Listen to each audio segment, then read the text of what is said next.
is spoken about only in whispers. A dark area that spawns the beginnings of urban legends. A place where anything can happen and usually does. During the light of day, it hides just outside of view. But when the sun goes down, spirits, creatures of the night, roam free, and things do go bump in the night. It is in every state and every country, and there is no escaping it, no matter how safe you feel behind your locked doors and latched windows. So we invite you to turn down the lights and turn up your radio while we join Dave Schrader and Tim Dennis, your hosts, on a journey into the darkness on the edge of town. Good evening. Welcome back to the Darkness on the Edge of Town Paranormal Radio Show Saturday Night Edition. Thank you for joining us here. We're with you every weekend, 9 p.m. to midnight. And we appreciate you spending your weekend evenings here with Tim and I in the studio. I'm Dave Schrader, your host. Across the board for me, Mr. Tim Dennis. Good evening, Tim. Good evening. We got a busy weekend ahead of us here. Huge busy weekend. We're out at the Queen Mary. Yep. We're going to be investigating the haunted gray ghost again, as it will. It's not an actual ghost aboard. That's just what the ship is known as, gray ghost. I like to call it that old haunted dinghy in the bay. Wow. Yeah. You always got to take it to the dinghy, don't you? Yeah. So we're going to be out here. We're investigating. We got Jason, Grant, Chris, and Fleming, Patrick Burns, and a new guy's joining us. Oh. Richard Felix, the historian for Most Haunted, is here. Right. Of course, we have Dean Haglund from the X-Files is on hand. He's going to be doing, check this out, tomorrow night, comedy improv show. Uh-oh. Right? Mm-hmm. He's going to have some of the celebrities come up on stage and do a comedy improv with him. Mm-hmm. It's a comedy improv episode of The Ghost Hunters. Nice. So it should be a lot of fun. That'll be a good time. So we've got that going on. Charity auction, raising money for Haven House. Last time we were out here, we raised $18,000. It was a huge auction. Yeah, for Haven House, which is the first ever battered women's shelter in America, and it's based in Los Angeles. And while we're here, we're going to raise money for them. It's a pet project of Erin Gray. Yeah. The actress. You might remember her from TV shows like Buck Rogers. She was... Oh, yes, I remember Commander Wilma Daring. Oh. And then boy. she was also Kate on Silver Spoons. Yeah. You know what? The thing is, she looks like she's been frozen since the 80s. Frozen she doesn't in time look any like different. Buck Rogers. Oh, my God, you're right. I didn't think of it. But she does. She doesn't look any different, does she? No. Hot stuff. Yep. So we get that going on. We got a lot of investigating to do. We'll be reporting on that in the next week or two. So stay tuned. You'll be able to keep up with what's going on with us on the information. Tim and I will also try once or twice this weekend to put in our MySpace blogs what's been going on and if we've had any cool experiences with ghosties. Oh, ghosts. Okay. Yeah, so you can check out our website at darknessradio.com. Click on the links. There's a link for Tim's MySpace page and a link for my MySpace page, so you can become friends with us there, and you can also keep up with our blogs and hear what's going on in our world. Tim, yes. It's been a few weeks. It has been. We've missed her, but she's back. She is back. Observer of the obscure, Are you there, guys? viewer of the violent, and maker of the best peanut butter and jelly sandwiches we ever tasted. It's movie reviews live from the dungeon with Nicole Remini. Of course we're here, Nicole. Oh, my goodness gracious. I think, sometimes you guys probably play my fabulous intro and I don't get to hear it. You got to hear it that time, though, didn't you? No, I didn't. Well, you just have to listen to the show like everybody else, Nicole, for God's sake. That's what I'm going to have to do. I'm going to have to go to the website and listen back. That's right. For those of you that don't know that, if you ever miss one of our episodes, all you have to do is go to ktlkfm.com and click on the Darkness Radio podcast section. We archive every one of these shows, and the best part is they're commercial-free, Tim. Yeah, they are. Commercial-free. We don't charge you for any of the commercials. No, we should, but we don't. Yeah. But you get it's commercial-free, so you can always check it out, and Nicole can go back and hear how awesome she sounds when she does her movie reviews. What are we talking about this week, Nicole? Well, you know what? I did a night of just laying in bed, so I did the back-to-back, the 28 days and then Are we still 28 talking weeks. about movies? You did 28 days later and 28 weeks later? Yeah. Okay. I thought I had seen them, but I guess I didn't. And I have to say, the first one, not so great. I don't know if anybody has seen it. I mean, it may have been really big. I don't know because I never saw it. But basically, it starts out that there's this group of scientists that are making these chimps angry, and it's the anger that's in their blood they get out because these environmentalists want to save the chimps, and the chimps infect somebody, and so the story goes. So the first one, not so great, but there is one of the guys that was in Batman, I guess. So he played the Scarecrow in the Batman Begins movie. I think his name was like Cillian Murphy or something. Yeah. There's an actual celebrity in it, but it was like such a B movie. It was done so dorky and corny and corny. Corny is a perfect word for it. Well, you know, I went into it with the preconceived notion because everybody was making it out to be like a zombie movie. Because if you've seen the commercials, these things look like zombies, but they move like lightning. They're not zombies. They've been infected with pure rage. Yeah, they're right. They're infected with crazy people virus. Yeah, but they eat other people. But instantly, the second the blood drips in your eyeball or the saliva, you are one of these crazy people, and you have to then go about eating people too. So it was crazy. And then the second one, which I think is 20. I think that 28 weeks later is first. No, 28 days later is first, and then 28 weeks later is after that. Yeah. All right, so then I watched that one. The quality much better, much more up to date, but there's kids involved, and you're like, darn kids, because they just start the ball rolling again. And I think my nephew was watching it with me, and he's like yelling at the kids the entire time because they end up reinfecting. Here they go back, they're letting people into the country, and then these darn kids get it started all over again. That's the name of our new album, These Darn Kids. These darn kids. So, that's the motto of my life. So now, what do you say, though, scare factor? Did either one of them spook you? Was there any jumping moments for you? Not really.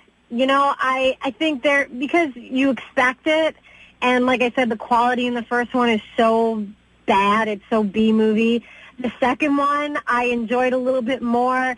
I guess in the second one, there was a little bit more of a jump factor, but I wasn't scared. I was kind of bored. It was like, oh, dinner's ready, ding, ding. And I was like, all right, I could stop and watch. But then at the very end, I was being called down for dessert, and I didn't go because I really, really, really wanted to see what happened to the kids. And I think that'll happen, too, with everybody who watches it. Well, what's interesting, we're going to talk in a little bit. We have a guest coming on we're going to talk about multidimensional universes. Right. And I had a multidimensional universe slip during the original 28 Days Later movie at the movie theater. What was that? I'm going to talk about it in a little bit when we have our guest on, so you'll have My gosh, now I have to listen to the darn show even longer. Oh, listen, that's good support when one of your own people don't want to listen to the show, Tim. I don't want to listen to it, actually. Oh, you're brutal. No, I'm kidding. I love listening to the show. So, as far as you know what? I can listen to your voice all night and day. Well, is that an offer? So if I have to listen to the show, that's what I'll have to do. And I will say this, and it's a true story, and I've told it about 2 years ago on our show, but I'll mention it to this guy and get his take on the whole multidimensional universe. I will admit this, I was high as a kite when I went to go see that movie. There we go, truth comes out. Yeah, it was. I was high as a kite when I went to see this movie, and I had one of the truly most bizarre experiences of my life, but it was like spilling over into people in the other rows around me. They were able to experience the weirdness I was experiencing, too. So it was a strange deal, but we'll talk about that. So now, people, you can stay tuned and listen. And now Dave got high like 5 years ago, so that's good news. Well, Nicole, on the light scale, how many lights are you going to leave on after seeing these movies? Oh, gosh, maybe a half of one. Really? No scare factor at all, huh? No scare factor. I wasn't scared at all. Okay. I really wasn't. Good. You think the second movie, 28 Weeks Later, was better? I do think it was better, absolutely. It was definitely a little freakier, a little bit more graphic. That's what it was. It was more like moments. Does that make sense? Sure. My body's tensing, That's great. There were more moments like that, but it didn't scare me. It just grossed me out. Well, and this is not to be confused with the Sandra Bullock movie, 28 Days, which is about my sister said, being an alcoholic. What are you watching? She's like, Sandra Bullock sucks. I'm like, what a Sandra Bullock movie? All right, Nick, we'll have a good one. We'll talk to you again next week with a new movie. All right, you guys. Have fun down in California. Will do. Thank you. Have a good one. Hey, folks, stay tuned because you know what, Tim? We do this every Saturday, and I ask you, and you never get it right, but do you know what comes right after Nicole? I do this. Well, very good, Tim. See? Adrian! Now with all the weird news from around the world, it's time for the Supernatural Stories of the Strange, International Edition. Live from London, international news correspondent Adrian Lee. Well, good evening, Mr. Lee. Hello, Dave. How are you? Hello, America. Doing well.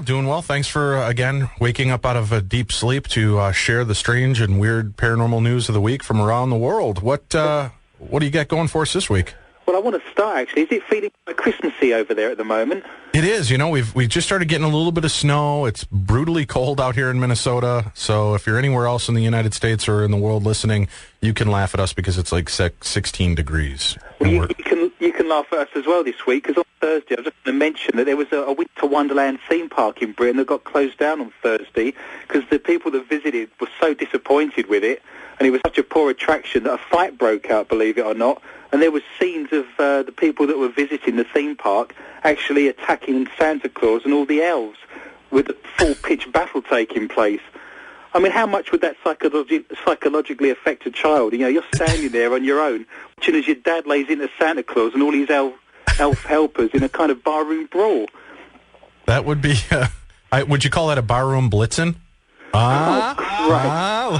Little 70s music reference for you? I actually had a vein pop up in my eye when you cracked that joke then. Hey, you're going to be in studio with us next week. I am indeed, yes. That's very cool. I'll certainly be there with you.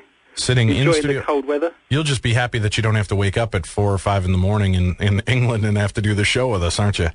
Oh, it's going to be fantastic just to go there with you and be with you there at that time and not have to wake up. And I've got some ghost hunts set up for us when you get out here, Adrian. We're going to go ghost hunting. You're a star. Yeah. I was one of the reasons I was unwell last weekend, actually, was I was on a ghost hunt all of Friday night and actually caught a chill. That's what comes with hanging around in graveyards at sort of 3 in the morning, unfortunately, in the snow. Well, we need one quick short story before we go to a break here. We can certainly do that for you. There's a group of surfers in Australia who are actually quite astonished to see a flock of sheep floating past them this week.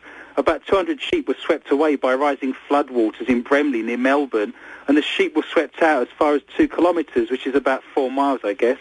Surfers spotted the sheep in the sea at a popular surf spot known as Point Impossible. RSPCA officer Jason Nichols was called out to examine the sheep, and he said there were over 200 sheep in various states of distress, and some of them had been treading water for hours. I mean, unofficial reports say that others were lounging on inflatables, drinking cocktails and taking in the sun and water skiing. I mean, do you think when they finally got out of the water that their wall had actually shrunk and they sheepishly edged out of the sea shine embarrassed and semi-naked? No, I think they were pre-treated in woolite, so they should be okay. Excellent. That's good news for all Australian sheep that are slightly embarrassed. Well, let's take our first break. We're going to be back. You're listening to the best in paranormal talk radio, Darkness Radio. Good evening. Welcome back to the Darkness on the Edge of Town Paranormal Radio Show. It's Saturday night, so that means it's time for international news, and we've got online with us all the way from London, England, our international news correspondent, Adrian Lee. Adrian, where are we off to next in the world, sir? Hiya. During the break then, I actually thought of something that was actually worse than watching your dad actually beating Santa Claus and all his elf helpers, actually. Well, and what is that? Now, for those of you that just tuned in, that was a story in the first segment. So, otherwise, Adrian isn't just sitting around thinking about my dad beating anybody's Santa Claus up. So, what's worse than somebody's father beating up Santa and his elves? Well, it's only comparable to seeing your dad actually sexually assaulting the Tooth Fairy, isn't it? Yes, that is truthful. Over here. You know, speaking of the Tooth Fairy, I've got this great story. My son, Nathan, he was lost his tooth, and this is like about 2-3 years ago, right? And he goes, Dad, I got to tell you something. And I said, what's that? He goes, I lost a tooth. I said, well, that's great. And he goes, yeah. He goes, but something's really bothering me. I said, what's that? And he goes, well, I put it under my pillow. And he goes, and I pretended to sleep. And my stepdad came in the room. Oh. And I'm like, oh, the jig is up, right? And my son, being the genius that he is, figured this whole thing out on his own. He said, yeah, he came, he took my tooth and left $1 under my pillow. And I said, okay, well, what do you think of that, son? He goes, I think he's getting more for it from the Tooth Fairy. He's only given me $1 of whatever he's collecting, Dad. So the beautiful thing is my son thinks there's some kind of like black market tooth cartel, including, the Tooth Fairy's in on it. As long as the parents are stealing the teeth, they can resell them for a higher profit. So all of the parental secret is out now, Tim. If kids catch us taking the kids' teeth, it's because we're hawking them and we're selling them for more on the black market. Now, if your son wakes up and demands an additional 10%, that's right. Then we know he's really in on the jig. Maybe I shouldn't let my kid watch The Sopranos all the time. He thinks everybody's trying to get a piece of him. I still pretended to my parents that I believed in Santa Claus just so I could get 2 presents, and I got away with it until I was 23. Nicely done. But there is still a Santa Claus, Adrian, for all of our younger listeners. I don't know, maybe in England they stop coming to see you after a certain age, but here in the United States, Santa keeps coming. That's why you only got 2 presents. Yeah, see? Oh, well, economics. Yeah, exactly. That, and I don't think he likes England. So, the whole Father Christmas thing. Yeah. The name is Santa Claus. Come on. Oh, I'm sorry. What can I do? I know. Well, where are we off to next, sir? Well, I thought I'd make quite a nice link now between Santa Claus and a murder in Africa, if that's possible.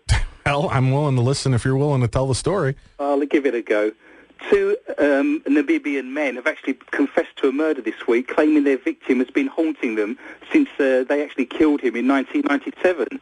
The body of Jacob Benjamin Theron, who's 30, was found on a beach near Swakopmund, and the 2 men, who were both covered in amateur tattoos, actually gave themselves up, claiming they had been haunted by the ghost of Theron, the man they actually killed.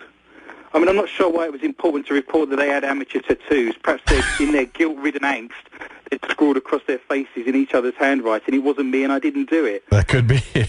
But the 2 suspects are in custody pending their murder trial, which is due to start in July next year. But this actually reminded me of a story I'd read about previously, that Joseph Stalin, the Russian dictator, who in the later years of his life actually had his bedroom surrounded by armed bodyguards because he was so convinced that ghosts and spirits of the 20 million people he had actually killed in his purges would actually come back to haunt him. So he thought bodyguards would take care of that? Apparently. But these 2 guys in Namibia have given themselves up on the basis that this man's been haunting them for the last 10 years, and they're willing to take the circumstances and the punishment that's going to be dealt out to them, and they gave themselves up. Well, with a story like that, Tim, we can't be too far away from ghost hunters, Namibia. Listen, it's almost like I was trying to say abominable snowman. I did, yeah. Oh, here we go. Here we go. Come on, let's have it. Hey, I said I couldn't say. I can't say Namibia. What the hell is the name of the country? Namibia. Namibia. Namibian. That's true. The Namibian abominable snowman. That's right. You do realise it's, nearly 20 past 3 in the morning. You're lucky I'm here at all. Where are we off to next, sir? Well, whilst on the theme of having an accusing ghostly finger pointed at you, a visitor at a zoo in Switzerland had one of his fingers eaten by a bear. The 29-year-old man's finger was bitten off when he pushed his hands through the bar into the cage to offer it a snack. Staff at the zoo in Magliasso searched the cage for the finger but could not find it. I mean, let's hope the Swiss man hasn't got amateur tattoos as well, because he would now have love and hat written on his hands. Love and hat. Well done. Thank you. For those of you out in the audience that don't understand that joke, love and hate would have been written on his knuckles, but now one finger's missing, hence love and hat. I'm glad you needed to explain that for the American listeners out there. Yeah, some of the American listeners just don't get that reference, I did go to a dyslexic party when I was an art student once and took an F.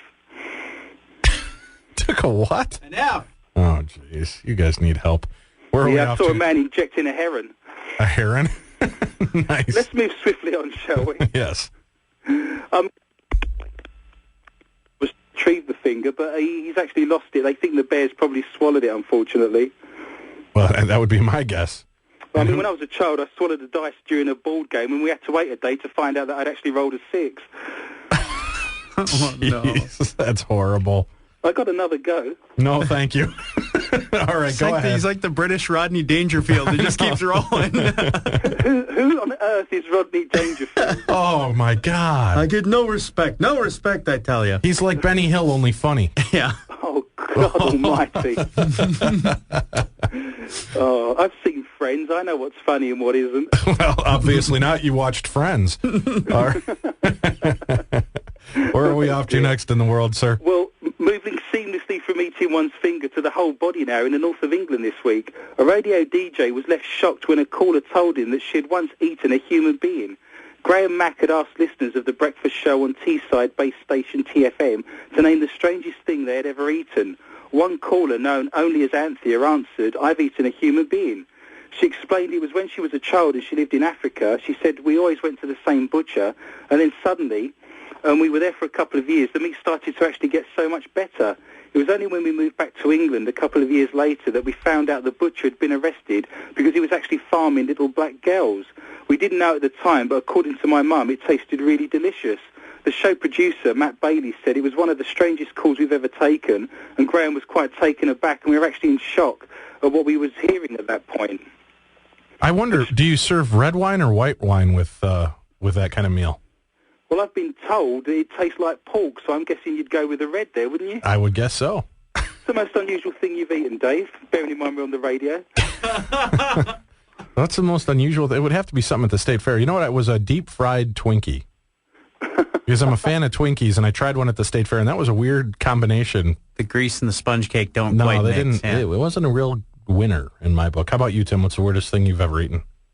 Oh, we're on the radio, yes. I've had some pretty strange things.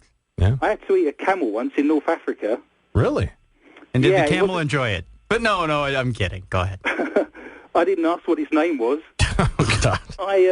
It tasted actually very similar to how you would imagine the camel house to smell, the do, and the smell stayed for a number of days, and I was sweating the smell of camel, so it's not an experience I'm willing to go through again, unless I'm at the point where all that's left to eat is camel and I'm starving. Well, maybe it's the way it was prepared, too. Yeah. You know, I think if you make it with a nice creamy white sauce, it'll taste better for you. Hey, your phone. Something's going wrong with your phone there, Adrian. So we need you to sit perfectly still so that you don't interrupt your antenna again. Really, I was actually on my exercise bike giving this. Is this what they? Yeah, that might be it. All right, we have about a minute and a half left in this segment. Where else are we going to go in the world, sir? Well, something else with a taste for human flesh has actually been reported this week as well. Scientists believe that a mutant catfish has begun killing people after feeding on human corpses dumped in the river on the Indian-Nepal borders. The giant catfish, known as a goonch, is thought to have developed a taste for human flesh in the Great Kali River, where partially burnt bodies are disposed of after funerals. Locals believe the fish has moved on from scavenging food from corpses to actually snatching unwary bathers swimming in the river, and some sheep playing with beach balls as well, no doubt. According to the newspaper, an 18-year-old Nepalese boy disappeared in the river in 2007 and was dragged beneath the water by the creature, described as looking like an elongated pig. And there's a biologist called Jeremy Wade who's actually investigating this at the moment, and he's discounted things like crocodiles, and he says a number of swimmers have also been taken very recently, and he's actually convinced that it's this giant freshwater fish. And they weigh up to 73 kilos, and I've no idea what that is in pounds, but I'm sure it's a lot. So the catfish is actually eating people. How would you like to have to face God in heaven? And how did you go? I was eaten by a catfish. That's a little bit on the embarrassing scale. I'm sure there are far worse ways to go than that. Yeah, like you're surfing and you're hit in the head by a floating sheep. That's one possibility. Or you put your head through bars of a hungry bear in Switzerland. That's true. There are some stupid people. Haven't they watched enough of these videos to know you shouldn't put your hands in the... Yeah, I know. You can't teach people anywhere. We're going to take another break. You're listening to Darkness Radio and international news correspondent Adrian Lee. Welcome back to the Darkness on the Edge of Town Paranormal Radio Show. I'm your host, Dave Schrader. Tim Dennis joining me, co-host and producer, and all the way across the pond from his lonely little canopied bed in London, England. Ladies and gentlemen, international news correspondent Adrian Lee. Adrian, where else are we off to with other strange and unusual stories of the weird and paranormal? It's almost like you're here, Dave. I mean, you've almost like you can see my room. Like I can. Some sort of astral projection going on. It is. I really like the pretty princess dressing gown and curtains that you have. Those are very nice. I know. I have trouble getting into that dressing gown. It's very tight in places. In places. Oh, God. It seems that fish are starting to bite back this week, probably spurred on by the copious amounts of fish and chips we consume in this country. But I've got a nice story about another fish here. A stuffed fish that was said to be cursed has been sold at auction this week. A 20-pound pike used to hang in the Colesberg Tetley Club in Warrington in the north of England, but it's been blamed for numerous deaths amongst the members of the club's domino and bowls team. And I'm no expert on fish hauntings, but wouldn't it not be reasonable to suggest the members of a dominoes and bowls team would intrinsically be quite old and, by definition, be more likely to die, I guess? Well, that and the fact that we have no clue in America what the hell domino and balls is. Right. Okay, cultural lesson then. Dominoes are little wooden blocks, and they've got white dots on them. Okay, that we know dominoes, okay. And right. Bowls. That's where you've got a ball and you roll it on a green and you try and get it as close to a little white ball as possible. Is it what? Don't they call it like bocce ball or something here, Tim? What's Yeah, it? bocce ball. Bocce. Okay. Both occupations by people that would be getting on in years, I would suggest. All right. Now I understand. Okay, so they're playing dominoes and balls, and the fish hit me with this story again. I'm kind of lost. There's a glass-cased pike which was caught in 1935, and it's actually hung near the club's dartboard, and it's been blamed and been made responsible for members of the bowls team dying because the squad pitch is actually hung below it, and one by one the people in the picture are dying. So the natural assumption was that the pike's been held responsible. Well, natural assumption, sure. Obviously, I mean, there's a link there, isn't there? I mean, do you think the people that actually passed away saw the vision of the fish dressed as the Grim Reaper appear before them, placing a cold, wet flipper on their shoulders just before they departed? That is awkward. This fish was actually bought for £750 by a company in Manchester, and they're going to ship it out to Texas. So the good news at the end of this story is this cursed fish has left Britain, and it's actually heading to you now. Oh, thank you. Well, excellent. We need one more problem. We already have Hillary Clinton. That's one dead cold fish we're already trying to get rid of. Controversial. Sorry, just play. Yes. Hey, we're still a political radio station, Tim. I got to throw in a reference from time to time, don't I? Sure. You mean we can't just stick with the stuffed haunted fish stories? Yeah, well, I guess so. Where are we off to next, sir? Well, there's a natural and obvious link between cursed stuffed fish and a haunted lounge piece of furniture.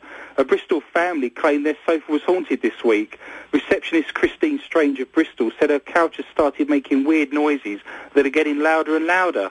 One Sunday morning, she sat down with a cup of tea and suddenly heard this odd squeaking noise. I thought I must be going mad, but Poppy, my Yorkshire Terrier, heard it as well, and actually told that she heard the noise. So you can't be going mad if your dog verifies to you that your sofa's squeaking, right? She started sniffing around, but then got scared and ran away, apparently. But it could be an alien for all we know, she says. The noise is getting louder and louder, and I'm scared it's going to come bursting out one evening whilst we're watching the telly. So that's an obvious natural jump there from a squeaky sofa to an alien. So on that premise, my Ford car must be packed to the roof full of aliens. Her husband, Nigel, 54, refuses to actually sit on the sofa now, but he doesn't specify whether he's refused to just sit on it on his own or just sit on it with her. Experts in Britain say that we're suffering a bad dose of supernatural apparitions at the moment, but I was actually waiting at the end of this story to read that they hadn't seen their cat for 3 weeks either, and how strange that was as well. Maybe the squeaking sound is the cat trapped underneath the couch trying to get out. Anything's a possibility, but he's been doing well for 3 weeks if he's been stuck in that. Well, you know, the dog keeps pushing little kibbles and bits underneath the couch to keep him fed. So this is a story of a dog that's actually kept a cat encaged and is just keeping it alive barely to torment it. It wouldn't be the first time. It wouldn't be the first. Remember the old Tom and Jerry cartoons? That dog Spike hated Tom. See? This is just the way it goes, man. It doesn't say in the report whether this Christine Strange woman at any point stood on a stool with a mop and shouted Thomas, Thomas at the top of her voice. I'll have to check on that one. All right, where are we off to next, sir? Well, moving back to Britain from the from Bristol over into central parts of Britain now. A clairvoyant this week has been banned from claiming she could cure everything from witchcraft to depression because she can't actually prove it. Sister Charlotte, a crystal ball, tarot card and palm reader from Chorlton in Manchester in England, claimed to be able to solve problems in love, marriage, business and exams, and even immigration. But the Advertising Standards Authority challenged her to prove it, and when she couldn't, she was ordered to tone down her adverts.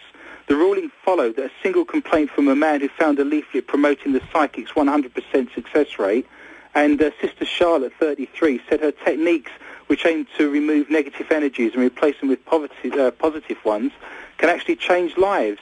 She said a man phoned her out of the blue and asking her how she could actually claim to do all this. And she says, I don't claim to cure cancer or solve devastating marriage problems, but I have got a 100% record at getting rid of negative energy. She says, I speak to my clients. They tell me I'm effective at removing these energies, and I'm relieving their physical and emotional and spiritual problems. I'm 100% successful with people who come to me, and if someone does think that the treatment I offer isn't successful for them, I will actually give them a refund, and she doesn't understand why people would complain.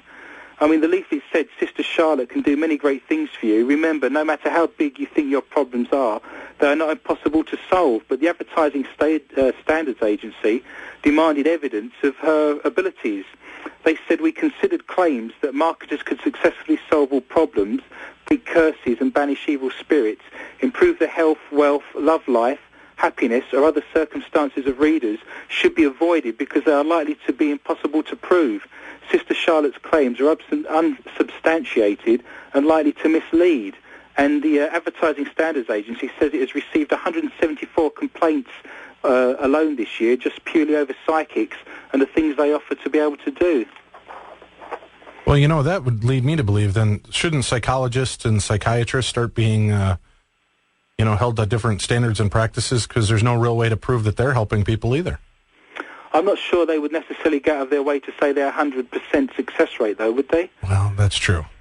I don't know. I mean, psychiatry is to do with medicine, isn't it? And they would actually give you medicine for the problems that you had because they have the authority to give medicine, whereas a psychologist isn't allowed to prescribe medicines and would actually go down other routes, wouldn't they, to talk about your past and look at the things that have affected you in your environment, I guess. Yeah, I guess we got to hold people to their advertising standards, and when you make a claim, you got to back it up, and that's why you're listening to the very best in paranormal talk radio right here on 100.3 K-Talk. You know something, Adrian? Somehow in the last two stories, Dave's become a Clinton-hating Scientologist. He just all of a sudden railed against the psychiatry industry. That was kind of neat. I'm just curious with those kind of deals. You know, it's like we get a lot of the people that make claims against mediums and psychics that say, what they do is a sham. And I always say, well, what's interesting is I've watched people go to a medium reading for an hour and spend $150. And they'll sit there and face the medium, and the medium will say, Grandpa came through, he loves you, he forgives you, he thinks you're beautiful, thinks that you're, da-da-da-da. And you get this closure, and the person walks away with the weight of the world off their shoulders. The interesting thing for me was the fact that this is the first story I've come across. Do you know we mentioned about 2 months ago that the government had actually put in place a new legislation? Right. This was the first story that I've come across where that legislation has actually then been implemented. Yeah, that makes sense. Yeah, I mean, I guess it is surprising that you wouldn't be seeing more allegations, but I guess a lot of people are probably really snapping to it to try to make sure they're toeing the line. The thing I would say, though, is if you're going to go to these people, you would already be a sort of 100% convinced that they would be able to do something for you. You wouldn't get someone who was sceptical necessarily going out of their way to track one of these people down. No, not necessarily. At our live events, we have, like Tiffany, Psychic Tiffany, we've had Chip Coffey, Michael and Marty Perry. A lot of the people that they get come in skeptics, and they just want to see how it works and how it happens. And they'll tell them straight up, I'm just not a believer in this. And then they walk out. Michael and Marty do these live gallery sessions at each one of our events. And for $20, you can go in and sit down, and there's no guarantee you're going to get a reading, but you can it's a worthy stage show, that's for sure. And they'll go in there and do these readings. And, the people I always see that come out aren't the believers saying, oh, my God, they were great. It's all the skeptics that walk out to me and say, Dave, that's unbelievable. I don't know how they did that. I'm totally blown away. I walked in a skeptic, and now I'm a believer in this. So it does have its effect. I think it's the case that for a skeptic, no amount of evidence is going to be enough, and for a believer, no evidence is necessary. That's true. All right, where are we off to next, sir? Okay, we are. More statistics were available this week from Britain. So more people in Britain believe in aliens and ghosts than in God, a new survey has found, according to this British newspaper. The survey was done by a marketing firm in conjunction with the release of the new X-Files DVD that's come out in Britain, and it said that with a poll of 3,000 people, they found that 58% believed in the supernatural, including paranormal encounters, while 54% actually believed in God. And women are more likely than men to believe in the supernatural, and also more likely to visit a medium. It says here, indeed, humans are prone to believing in things they can neither see nor find logical evidence for. And just dipping my toe into the United States for a moment, it says a survey in the United States of college students done in 2006 found 23% of freshmen had a general belief in paranormal concepts, from astrology to communicating with the dead. And interestingly, the number jumped to 31% among seniors and 34% among graduate students. And researchers who have compiled various human belief systems compared various human belief systems, say our tendency to believe is actually deeply rooted. It says, while it is difficult to know for certain, the tendency to believe in paranormal appears to be there from the beginning.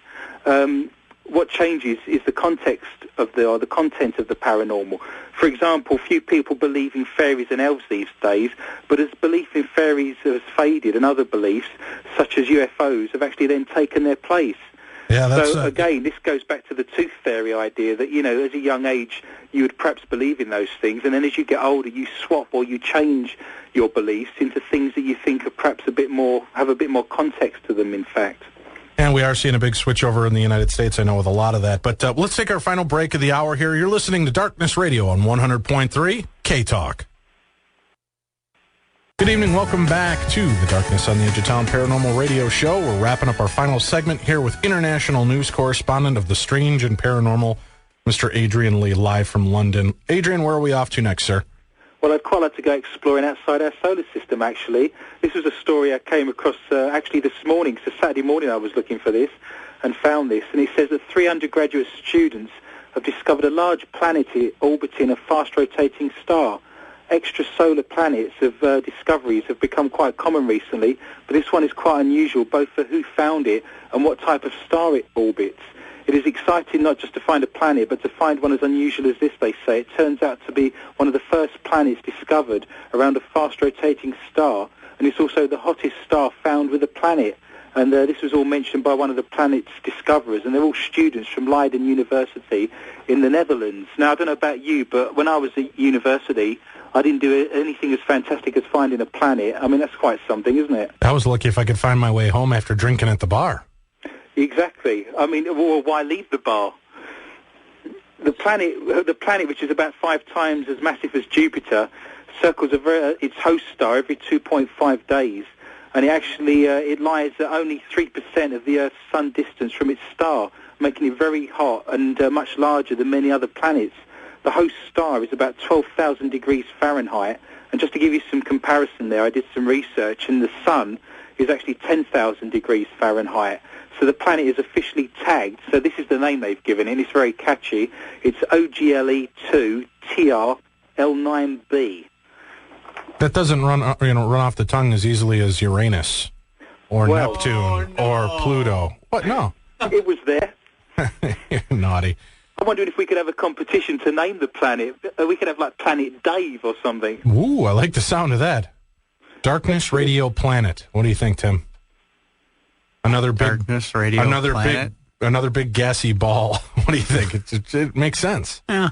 We might get into some issues when we're talking about re-entry and so forth, though, so we might want to leave that alone. Where are we off to next, sir?